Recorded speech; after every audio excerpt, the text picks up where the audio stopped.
के लिए दस्ते को बुलंद करने वाले हूँ। खुदावंद जी जब आप बोलते हैं और आसमानी पिताजी जब आपका कलाम नाजिल होता है तो खुदावंद पाक खुदा हमारी जिंदगियां बहाल होती हैं और खुदावंद पाक खुदा कलाम हमारी गांठ छांट करता है और खुदावंद पाक खुदा हमें तेरी राहों पे और खुदावंद तेरे फहम के मुताबिक और तेरी दानिश के मुताबिक ए खुदावंद पाक खुदा हमेशा की जिंदगी की राहों पे चलने का शर्त बचता है। ए खुदावंद पाक खुदा मैं अपने आप को पीछे करता हूँ।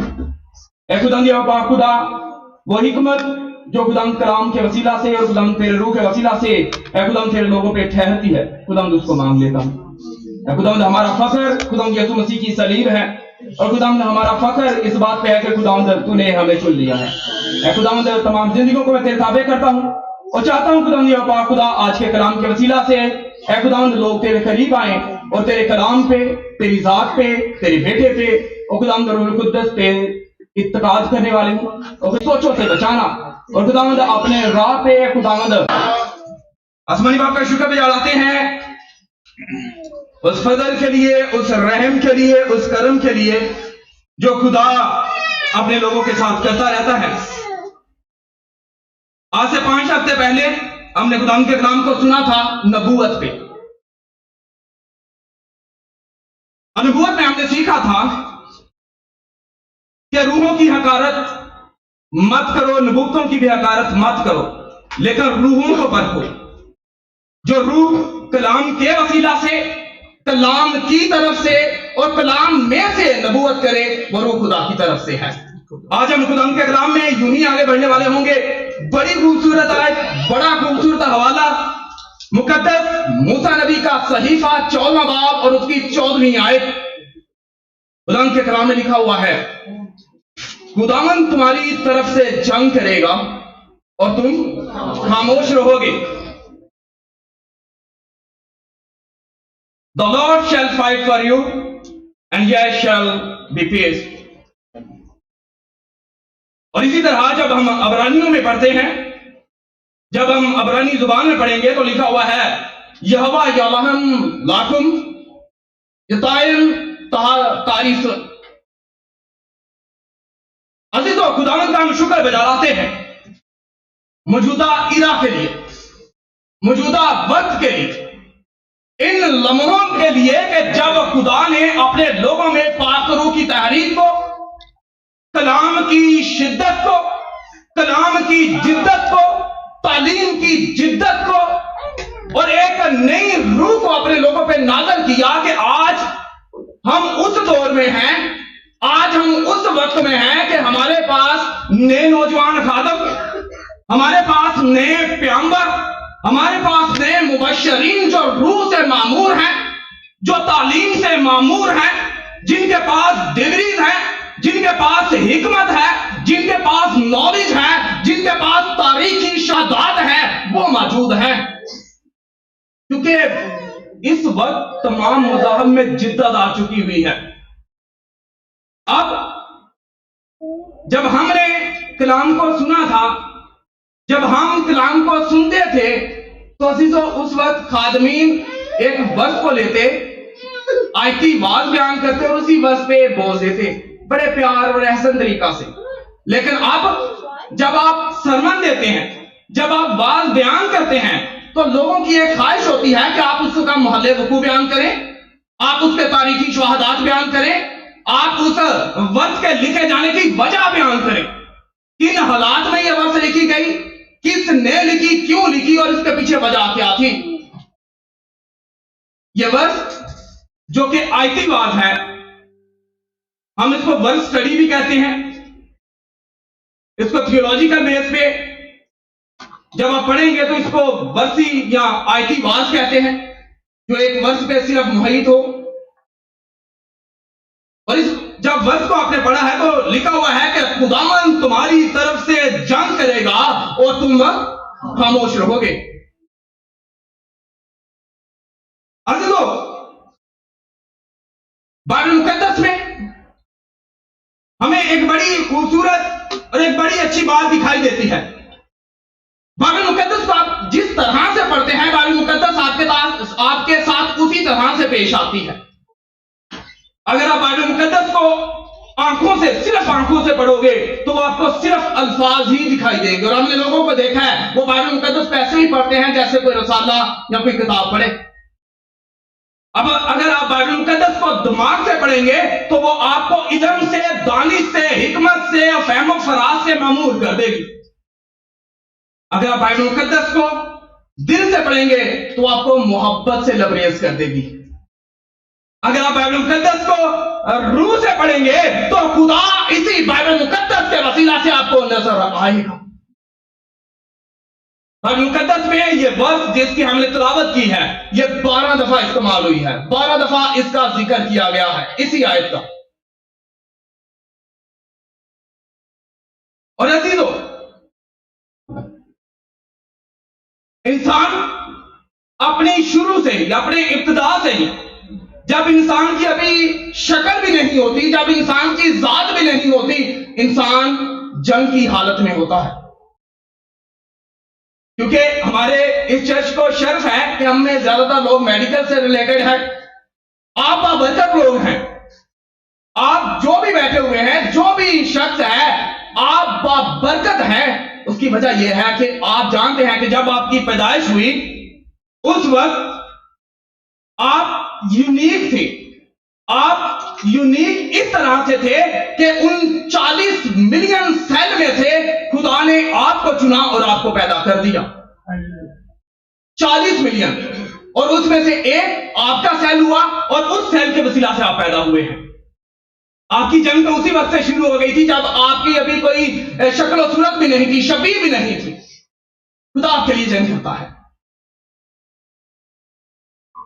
इंसान इस वक्त किसी ना किसी तरह से हालत जंग में है।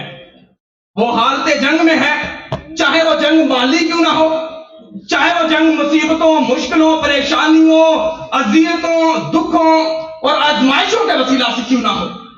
इंसान रूहानी जंग में हो सकता है, इंसान जिस्मानी ख्वाहिशों के वसीला से जिस्मानी जंग में हो सकता है, इंसान लालच, बुग़्ज़, कीना, अदूरतें, कदूरतें, नफरतें, इसी तरह झूठ, शहवत, नफरत या लालच, इन तमाम जंगों की हालत में है।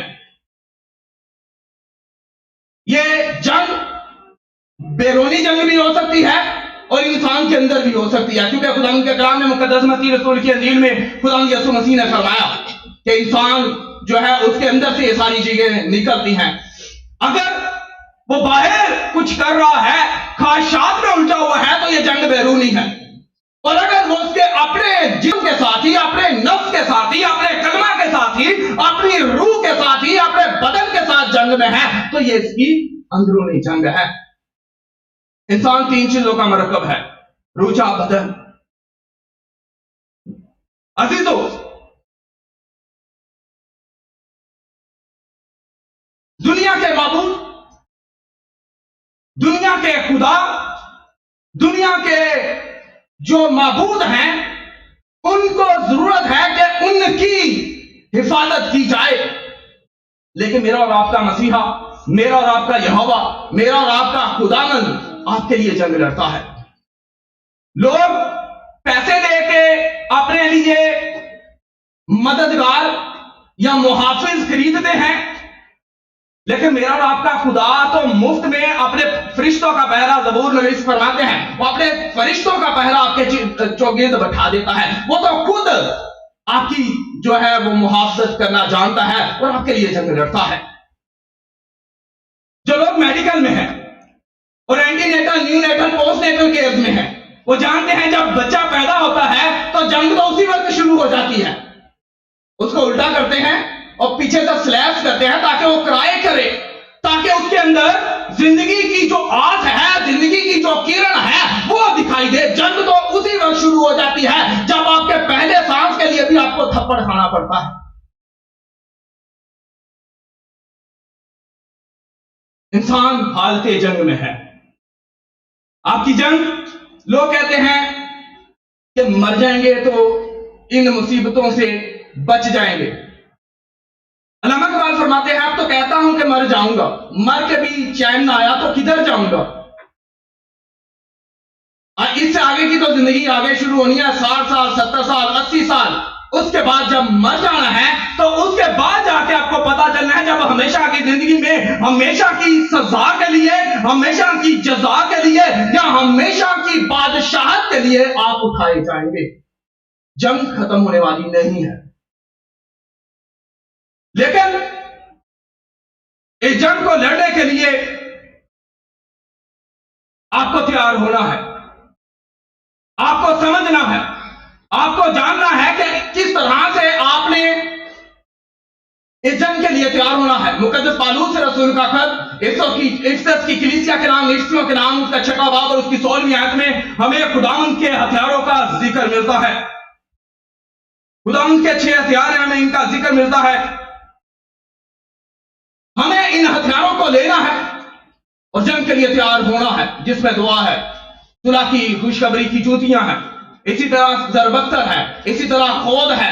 हमें इन तमाम कलाम के हथियारों को लेना है और इब्लीस के खिलाफ खड़े हो जाना है। फिर खुदावंद के कलाम में लिखा हुआ है, सबमिट योरसेल्फ टू लॉर्ड, अपने आप को खुदा के ताबे कर दो।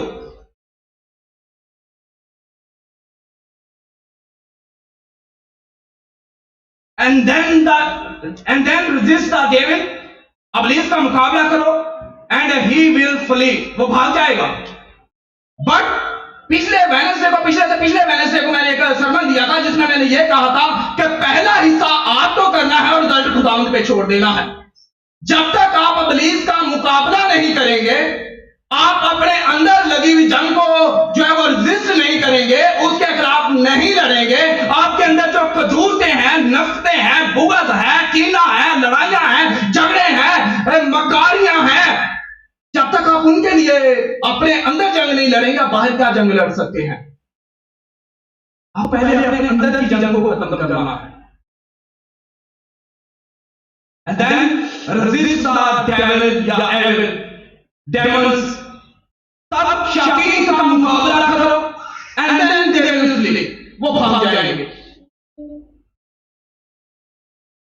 दुनिया में कोशिश करना है तो खुदा की कोशिश करना है। इसलिए खुदा के कलाम में लिखा हुआ है कि एक शख्स 2 मालिकों का कभी भी वफादार नहीं हो सकता। वफादार या खुदा के वफादार बन जाए या फिर अपने बाप के वफादार बन जाए। और आप समझते हैं कि जो दुनिया के लोग हैं उनका बाप कौन है?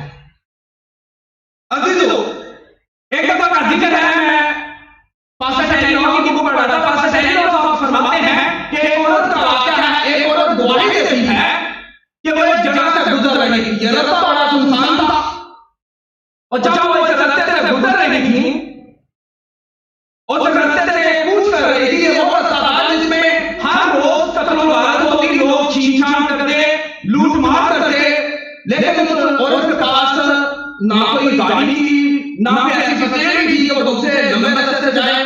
उसने खुदा पे तवक्कुल किया, खुदा का नाम लिया और खुदा से दुआ की और उस रास्ते पे चल पड़ी। कहते हैं अगले दिन उस औरत ने न्यूज़पेपर पे और टेलीविजन पे न्यूज़ देखी कि उसी वक्त जिस वक्त वो औरत उस रास्ते से गुजरी, उसके थोड़े ही वक्त के बाद एक आदमी का कत्ल हुआ।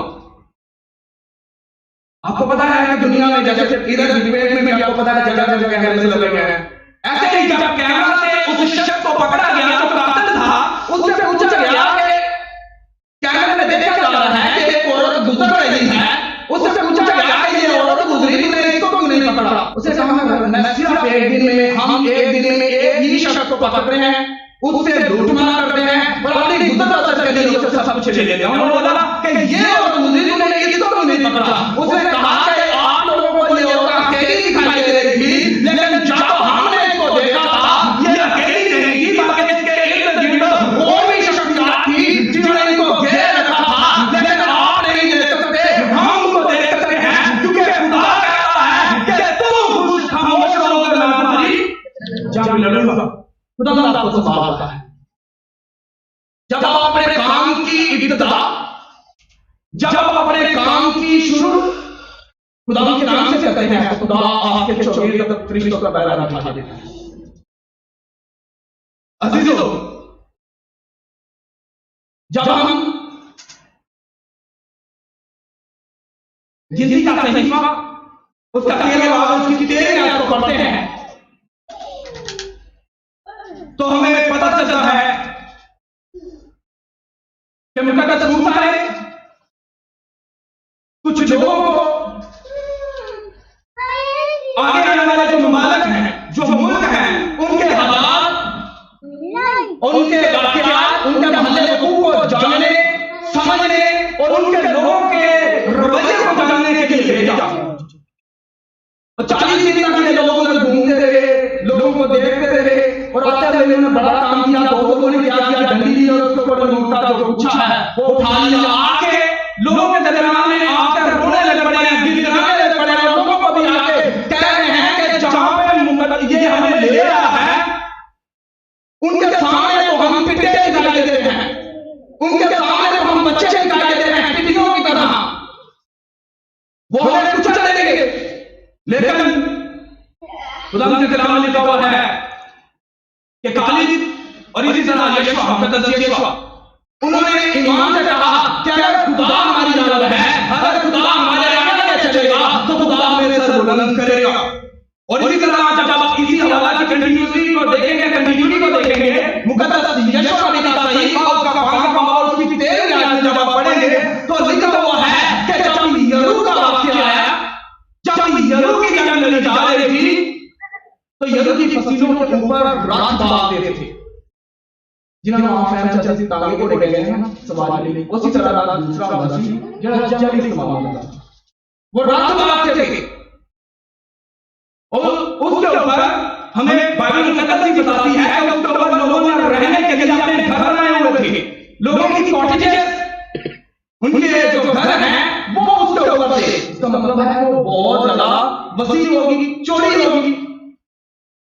खुदा ने मुकद्दस यशवा और बनी इस्राएल से कहा कि 6 दिन तक तुमने इसके इर्द गिर्द गश्त करना है और फिर 7वें दिन तुमने 7 कायम और ऐसा संदूक और उनके आगे नसीबे लेके इसके गिर्द फिर चक्कर लगाने हैं और 7वें दिन 7 चक्कर लगाने हैं। और उसके बाद जब आप लोग ललकारोगे, जब आप लोग नसीबे फूंकोगे और पुकारोगे तो ये यरूह की फसील जो अपनी शक्ल में एक बेहतर है, जो बड़ी वसी है, ये तुम्हारे ललकारे के वसीला से, खुदावंद की कुदरत के वसीला से गिर जाएगी। और जब उन्होंने ऐसा ही किया, 7वीं जब उन्होंने किया तो खुदावंद ने बड़ा जलाली काम किया और ये यरूह की दीवार जो कि बहुत बड़ी थी, बहुत चौड़ी थी, ये खुदावंद के जलाल से टूट गई, क्योंकि यरूह की दीवार जाती रही। अजीजों, ये यरूह की दीवार जाती रही और ये वही कौम है जो अपनी पहली जंग में डर रही थी कि हम अमालेकियों से लड़ेंगे, हम हज़ियों से लड़ेंगे, हम फर्जियों से लड़ेंगे, हम जर्जासियों से लड़ेंगे, हम अमालेकियों से लड़ेंगे, इन 7 कौमों से लड़ेंगे जिनके अंदर जब्बार है, नफलीम है, अनाकीम है, अरीम है। हम इनके साथ लड़ेंगे जो कि बड़े देव हैकर हैं, जो कि बड़े-बड़े सूरमा हैं, जो कि बड़े-बड़े जंगजू हैं, जिनके सामने हम बच्चे दिखाई देते हैं, हम इनके साथ लड़ेंगे। लेकिन खुदा ने मुकद्दस यशवा को इस कदर सरफराज किया, इस कदर सरफराज किया कि खुदा ने उसके वसीला से 31 जंगें वो जितवाई और 13 बादशाहों को सर कलम करवाया। मुकद्दस यशवा भी बच्चा ही था।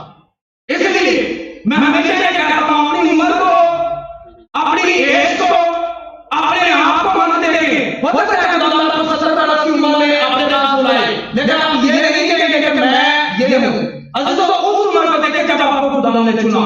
मुकद्दस यूसुफ को, मुकद्दस दाऊद को खुदा ने 70 वर्ष की उम्र में चुना और खुदा ने सरबलंद किया, क्योंकि जो खुदा ने वक्त करते हैं वो भूल जाते हैं कि उनकी उम्र क्या है, उनकी ख्वाहिशात क्या है, उनकी रग़बतें क्या है, उनकी प्रायोरिटी जो है वो क्या है। When the God will be your first priority, then everything will fall before you. जब आपकी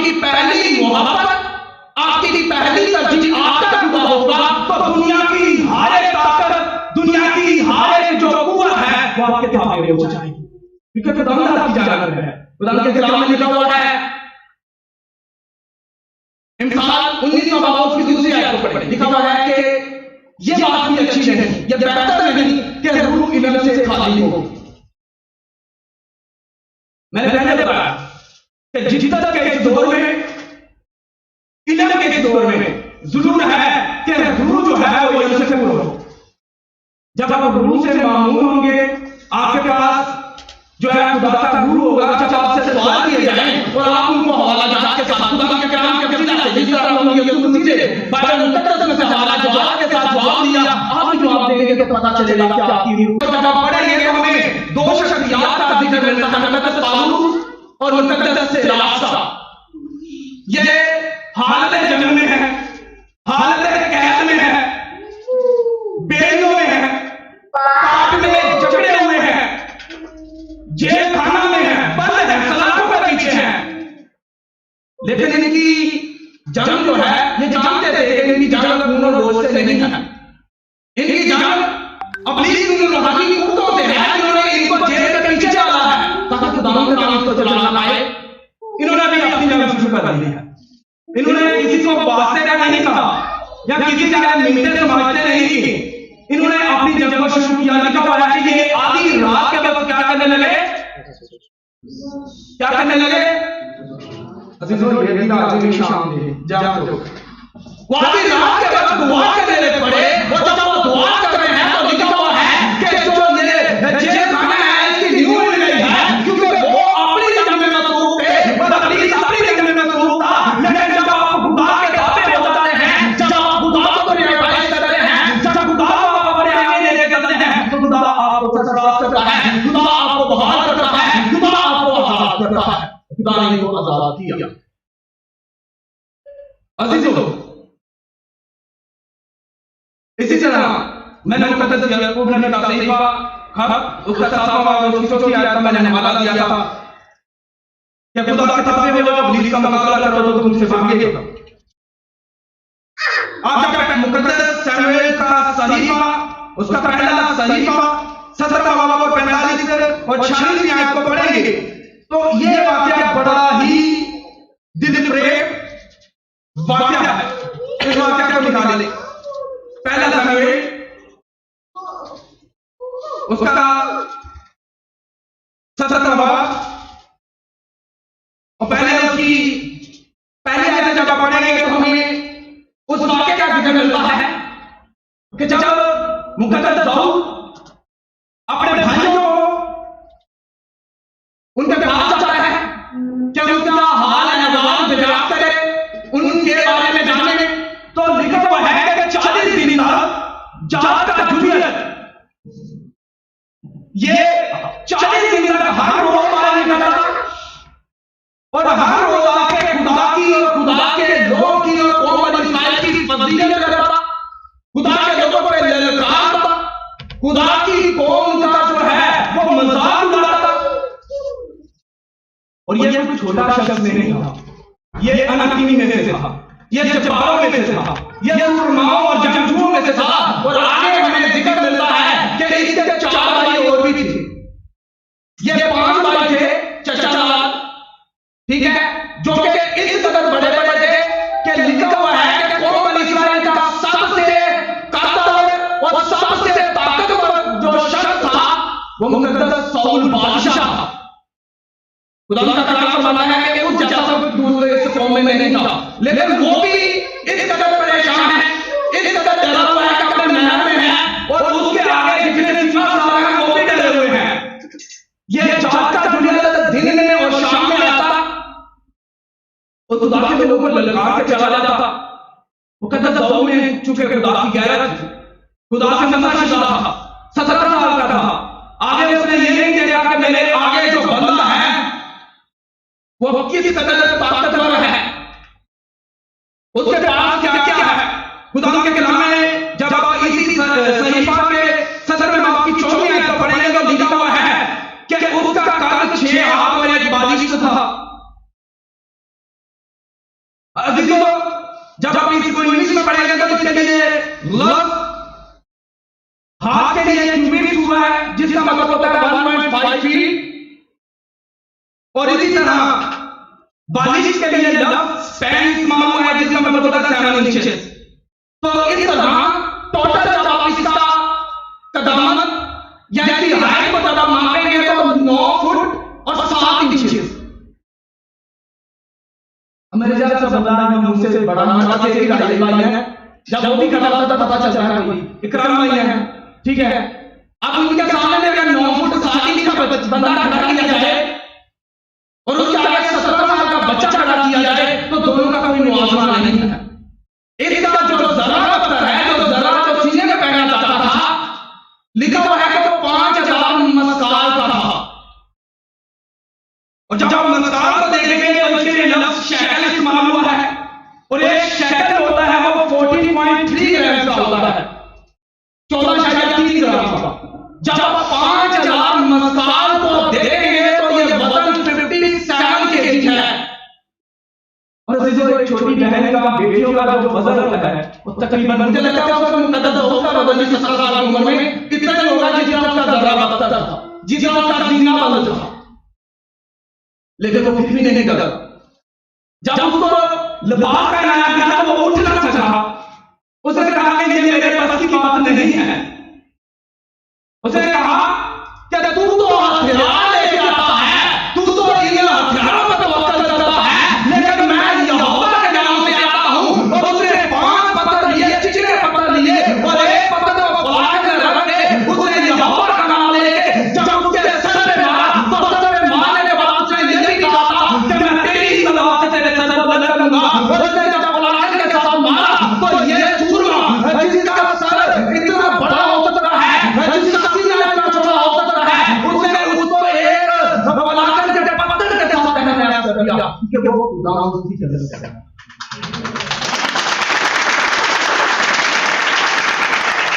तो कहता है कि तू हथियार लेके आता है लेकिन मैं यहोवा के नाम से आता हूं।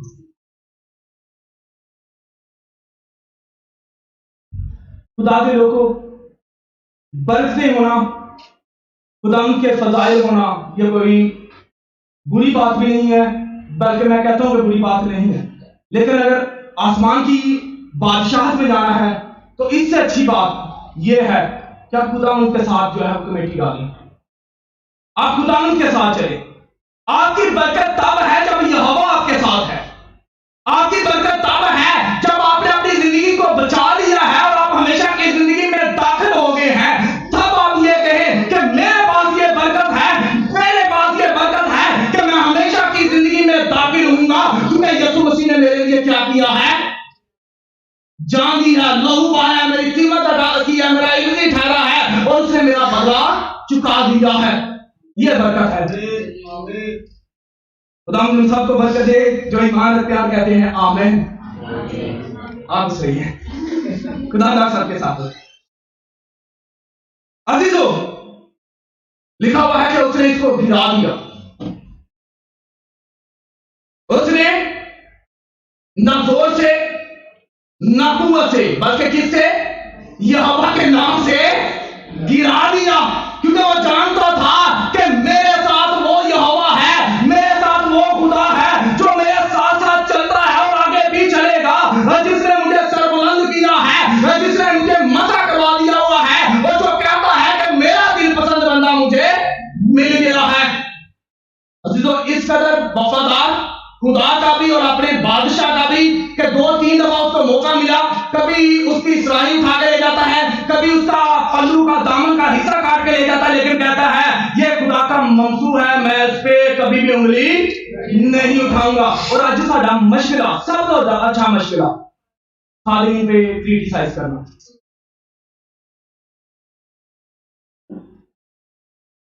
मुकद्दस यशायाह नबी का 36वां और 37वां बाब, हमें इधर एक बादशाह अस्खीरब का जिक्र मिलता है जो कि बड़ा ही जाबर बादशाह है। 36वां और 37वां बाब आप पढ़िएगा, मुकद्दस यशायाह नबी का सहीफा, बादशाह का जिक्र मिलता है अस्खीरब का और साथ में जिक्र मिलता है बादशाह हिजकिय्याह का, साथ में जिक्र मिलता है मुकद्दस यशायाह नबी का। ये जो अस्खीरब है ये घमंडी है, अभी कहना होएगा और ये बाकायदा लिखा हुआ है, कहना नहीं बल्कि कह रहा है, वो ये बात कह रहा है कि मैंने दूसरी कौमों को तहस कर दिया, उनके देवताओं चकनाचूर कर दिया। तू कहता है कि तेरा एक खुदा है, वो कैसे मेरे आगे ठहरेगा?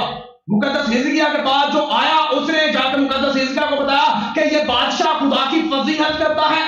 मुकद्दस हिजकिय्याह ने ये मरासला, ये एलची मुकद्दस यशायाह के पास भेजा और मुकद्दस यशायाह ने दुआ की, और इसी तरह से मुकद्दस हिजकिय्याह भी वो खामोश नहीं रहा। लिखा हुआ उसने अपना जो दामन है चाक किया, वो खुदा के हजूर में दुआ की और कहा कि खुदा तू मेरे लिए जो है वो बड़े बड़े काम करता आया है, कर रहा है और आगे भी करेगा। और लिखा हुआ है कि जब उसने ये दुआ की, जब खुदा के हजूर में वो गिड़गिड़ाया, तो वो अस्खीरब, वो बादशाह अस्खीरब जो घमंडी था, जो अपनी कुव्वत पे इत्काद करता था, जो अपनी दौलत पे इत्काद करता था, जो अपने लोगों पे इत्काद करता था, लिखा हुआ है खुदा का फरिश्ता आया।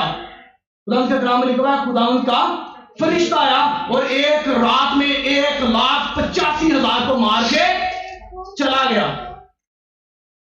बादशाह हिजकिय्याह सोया हुआ है, खुदा के लोग सोए हुए हैं। खुदा के लोग इत्काद करके खुदा के साथ जो है वो ठहरे हुए हैं, और ये फरिश्ता आता है और 1,85,000 को मार के चला जाता है। सुबह बादशाह अस्खीरब उठता है और कहता है कि ये रात में क्या हुआ। लिखा हुआ है कि वो भी अपने मानो मता को छोड़ता है, अपने लोगों को छोड़ता है और वो भी भाग जाता है। Because you have to resist the devil. और ये अबलीस जरूरी नहीं है आपके पास नूरानी शक्ल में नहीं आए, अबलीस लोगों के वसीला से, खाशात के वसीला से आपके पास आता है, but you have to resist the devil. अजीजों, जब आप मुकद्दस मूसा की जिंदगी को देखते हैं, वो डर रहे हैं, वो इस बात से डर रहे हैं कि पीछे फराउन उसके 600 से ज्यादा रथ बांध के, लिखा हुआ उसने 600 रथ लिए और आगे लिखा है और सब लिए जो उसके पास थे। 600 का जिक्र आप लिखा हुआ आगे, और भी जो उसके पास थे उसने सारे रथ लिए, सारी फौज को लिया और इन लोगों को पकड़ने के लिए चला गया। लेकिन खुदा ने मुकद्दस मूसा से कहा कि इस अहद के संदूक को, जो कि खुदा के उन लोगों के दरमियान होने में निशानदेही रखता था, जब तक अहद का संदूक इन लोगों के दरमियान रहा, इनके आगे आगे चला, दरमियान नहीं बल्कि आगे चला, तब तक ये लोग हमेशा फतहयाब हुए। और जैसे ही वो दरिया में उतरे, समंदर में उतरे, पानी जो है वो दीवारों की मानद बन गया और ये कौम बनी इस्राएल बड़ी स्मूथली, बड़े ही आराम से आगे चले गए। और जैसे ही मिस्री सारे इसमें उतरे, लिखा हुआ है कि वो दीवार जो है, पानी की दीवार टूटी और ये लोग सारे तहस नहस हो गए। इन्होंने पीछे पलटना चाहा, लेकिन खुदा जो आपके लिए जंग लड़ता है वो दूसरों के लिए फंदा भी बना देता है। वो आपको तो उसमें से बड़ी आसानी के साथ गुजार देगा, लेकिन जो आपके मुखालिफ हैं खुदा उनको गर्दन से पकड़ लेगा। But you have to trust Lord. अगर आप खुदा में ट्रस्ट करेंगे, trust in Lord, then the God will fight for you.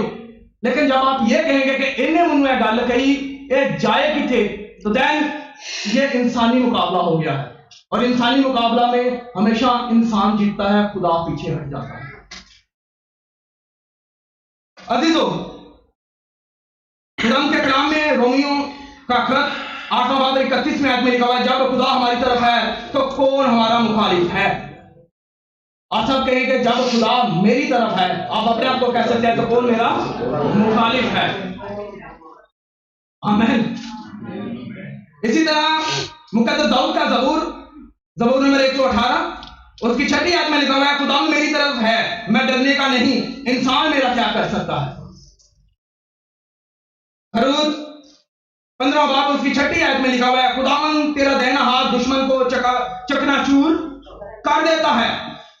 मुकद्दस यशायाह नबी का सहीफा उसका 54वां बाब और उसकी 70वीं आयत में लिखा हुआ है, कोई हथियार जो तेरे खिलाफ बनाया जाएगा वो काम ना आएगा। तेरे काम तो आएगा, लेकिन तेरे मुखालिफ जो है उसके काम ना आएगा, क्योंकि खुदा, जैसे मैंने पहले बताया है कि जो फंदे आपके लिए बनाए जाते हैं, खुदा उन्हीं फंदों में आपके दुश्मनों को क्या करता है, फंसा देता है, क्योंकि खुदा की जंग लड़ रहा है। अस्तिस्ना का सहीफा उसका 3रा बाब और उसकी 22वीं आयत में लिखा हुआ है, खुदावन तुम्हारा खुदा है। कि एक दफा वो रेलवे के सफर में एक जगह जा रहे आगे एक जादू मंत्र करने वाला तांत्री जो है वो था। उसने जब देखा कि वो व्रत जो है वो फुल हुआ था, उसने लोगों को अपने मंत्र के वसीला से गिराना शुरू कर दिया। जिसने उसकी बात ना मानी, उसने कहा मुझे बैठने दो। उसने बोला नहीं बैठने देंगे। उन्होंने बोला अच्छा। दम दिया, बंदा थले। दूसरे तीसरे को करते करते करते सारे एंड में साधु सुंदर सिंह थे। क्योंकि खुदा के कलाम में भी हमने सीखा है कि आपने क्या करना है, खामोश रहना है। Let the devil do their work but you have to be silent. ऐसे ही मुकद्दस साधु सुंदर सिंह चुप रहे हैं। और लिखा हुआ है कि जब वो साधु सुंदर सिंह को कहता है तू उनकी चैन है, कहता कुछ नहीं, कहता है तेरे साथ भी दो हाथ करूं। उसने उस पर भी दम किया, कुछ नहीं हुआ। उसने कहा नहीं नहीं नहीं, नहीं कोई गल नहीं, तू रोंग मारे, ये तेरे पास जो बैग है ना, इस बैग को हटा और इसको पीछे रख दे। उसने ऐसा ही किया। करते करते उसे बोला चौके को भी उतार, इसमें कोई चीज है, इसको पीछे रख दे। उसे बोला ये जो तूने क्रॉस पहन लिया इसको भी उतार, इसको भी पीछे रख दे। लिखा हुआ है वो सिर्फ अपने जेर चामा में रह गया। वो फिर उसमें दम कर रहा है और कोई दाल नहीं गल रही। मुकद्दस साधु सुंदर सिंह उसको कहते हैं कि ये सब चीजें तो तूने मुझसे उतरवा ली हैं, अब जो मेरे अंदर है उसको तू बाहर नहीं निकाल सकता, क्योंकि जो मेरे अंदर है वो मेरी जंग लड़ रहा है।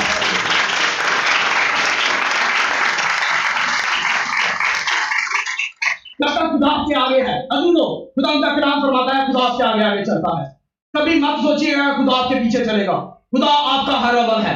Let them God will always lead you. जब तक खुदा आपको लीड करेगा, खुदा आपका रहनुमा होगा, then you will be successful.